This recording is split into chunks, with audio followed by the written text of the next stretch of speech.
Welcome. Today our title is, What Are You Thinking? Did you ever have those times in your life and you say, what were you thinking? Or, well, I guess I didn't think that one through, did I? I have many times in my life where I've gone through, said to myself, I can't believe I used to believe that. When I look back at conditions in my life and the way life used to be, and I look for examples of that, I quite often see, wow, that's the reason my life was the way it was, because I used to believe things differently than I do now. And I can say, what was I thinking at that time? And I'm glad I don't think that way anymore. Carl Jung says that thinking is difficult. That's why most people judge, right? Thinking is a forward process. It's planning ahead and setting goals and planning out your life. Creating a life that you wish to experience. Judging is backward analysis. It's usually regretful and obsessing over things that went wrong in the past. And if you always do what you've always done, you'll always get what you always got. If you want to change your life, change your thinking, and your life will follow. That's for sure. And if you don't believe it, try it. You can prove it for yourself. That's the magnificent thing about this art called thinking. And so there are many different philosophies that you can follow about how to think. And it is important that you come up with what works for you. And how you know what is working for you is because when you're thinking rightly, you look around yourself and you're attracting into your life, you are pulling into your life that which you desire. And your experiences are joyous and peaceful. And so, what are some of the practices? What are some of the things that we can do to help ourselves make that shift, move into that space, that realm where we can begin to look at our thinking? And you know, a lot of times these days there are many diagnoses, compulsive disorders, and what is it? Compulsive, and there's another one. I'm not thinking of it right offhand, but maybe you'll think of it in a few minutes. That happens quite often. What are you thinking? Well, whatever I'm thinking, he usually can say the next word out his mouth. So that was perfect. Obsessive compulsive disorder? Yeah, maybe it was obsessive. I think it was. So obsessive or compulsive. So we look at those, and I would venture a guess that most of us have some of that to some degree, whether it's a diagnosis or whether it's just something we do, something that we have habitually engaged in. And so catching ourselves in the act of being compulsive or obsessive with negativity, negative thoughts, needs to be retrained. I like to call that retrain your brain. And it is absolutely doable. It's absolutely possible. Now, however long we've been engaged in the compulsive, obsessive, negative thinking may determine how long it takes us to switch. But there are times where you catch yourself and you're like, I never knew I thought that way. And yet it feels very familiar and comfortable. Like, I must think that like on a partially subconscious level all the time. And it just keeps on traveling through the mind. And so it is for us to look for ways to shift the thinking stinking. Yeah, we get in what's called a distraction loop, and we get obsessed by things, and it keeps going over and over and over in our minds. We need to find some way to step out of that and look at our lives from a different perspective and then make a change. You know, if you wish to identify your predominant thought patterns, just look at your surroundings. Your thoughts are outpictured in your environment. You know, what we think about, we bring about. And so therefore, if you're constantly thinking something, it's going to start showing up in your environment, and you're going to be able to see it very clearly around you. And if you don't like what you see, change your thinking. Change your thinking, change your life. You change the thought patterns and things begin to shift, because what we think about, we bring about. And as you create new predominant thought patterns, you create a new environment. You create a new life around yourselves, because that is a result of your thought processes. Yes. And we're not talking about changing your thinking just to change it into something for avoiding something that you're going through. We're not talking about not allowing yourself to have the time to reveal healing when you're going through a situation or you've had a great loss. We're not talking about any of that. We're talking about the daily living kinds of things. So, sometimes, but becoming aware of our thinking is important, because sometimes we have an experience like I recently had where there is something going on in life that is sad.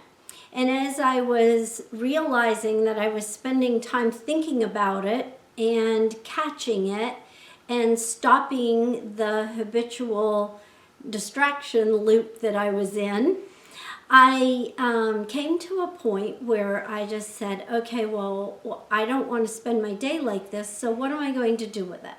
Realizing we're at choice is powerful. Realizing that we have the power to change what we're doing. I did not want to spend my day in misery and suffering.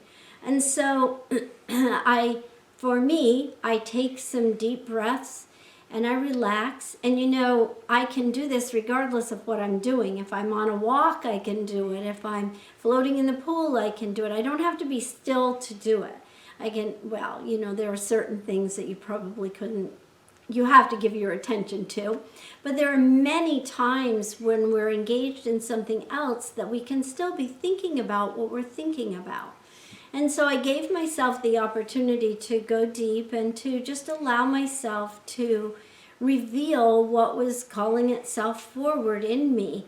And it ended up that I had to have a really good cry. I just completely broke down. But that was good. It was cleansing tears. It was tears of relief. And, the rest of the day was fabulous. It was fantastic. And by that I mean that I had released an energy that had built up within me with the negative thinking, so that I was able to embrace the moment and live in the moment. And remember that it's not all or nothing. It doesn't have to be an extreme. One of the great opportunities you have for listening to yourself and listening to what your thinking is just carrying on a simple conversation. And I'm very blessed to have somebody to have conversations with, and we do it quite often. And when something is going on, I find somebody to talk to. And I have somebody right here. Maybe you have somebody else too. If not, call us and talk to us. But literally listening to yourself is a very valuable exercise. And listen to what comes out of your mouth. You may be shocked at the negative thoughts that are coming out through the words that you say, and the expressions and the ideas that come falling out of your mouth. And you think, wow, I didn't realize I thought that. A conversation with somebody is a very valuable opportunity to do that, to listen to yourself. We quite often think a conversation is something where I say something and they listen, and they say something and I listen. But sometimes it's really valuable for me to say something and then listen to what I just said. It's an opportunity for me to determine, what is it that I'm thinking? And I didn't know I was thinking that. Yeah. Yeah, so I talked about how we can do that thinking about what we're thinking about and still be doing something. But I don't want to discount the idea and importance of sitting in the silence, giving ourselves the time, because quite often we get busy and we get distracted and we think, well, I know I need to think about this, but I'll do it some other time. Yeah, giving ourselves the time, because we deserve the time to take good care of ourselves. The time to be alone and to sit in the silence. To sit in the silence and the stillness and the quiet of our own thoughts being compassionate with our own selves and listening to ourselves is a very giving thing that we do, a self-loving idea that we do for ourselves. And so not criticizing ourselves or feeling negative ideas about ourselves because of the thoughts that we're holding in our minds, we know that we're going through a process.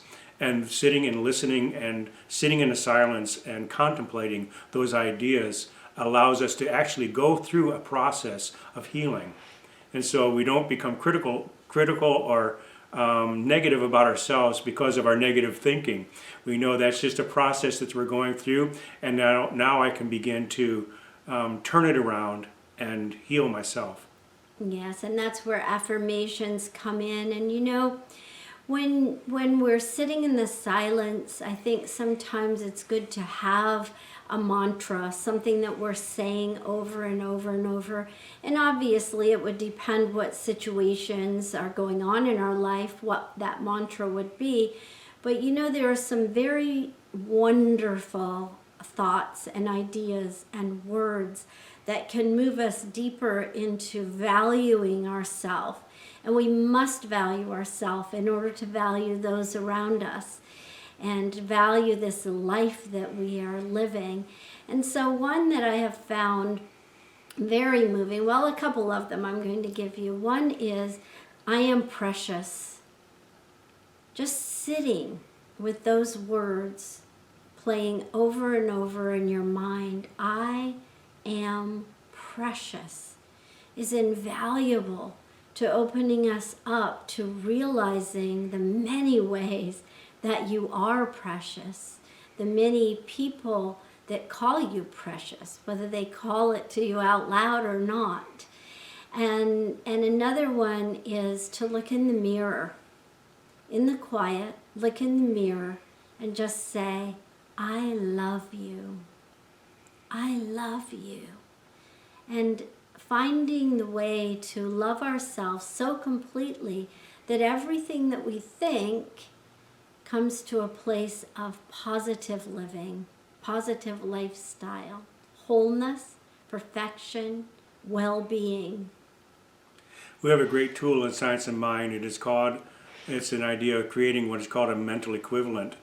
And that is creating that which I do wish to experience rather than that which I don't wish to experience. And rather than thinking I'm poor or I'm ill or negative ideas, we find that which is challenging us and we turn it around and claim the opposite. And rather than saying poor, say I'm wealthy, I'm prosperous, I have all the good of the universe, and make those affirmative claims in our lives.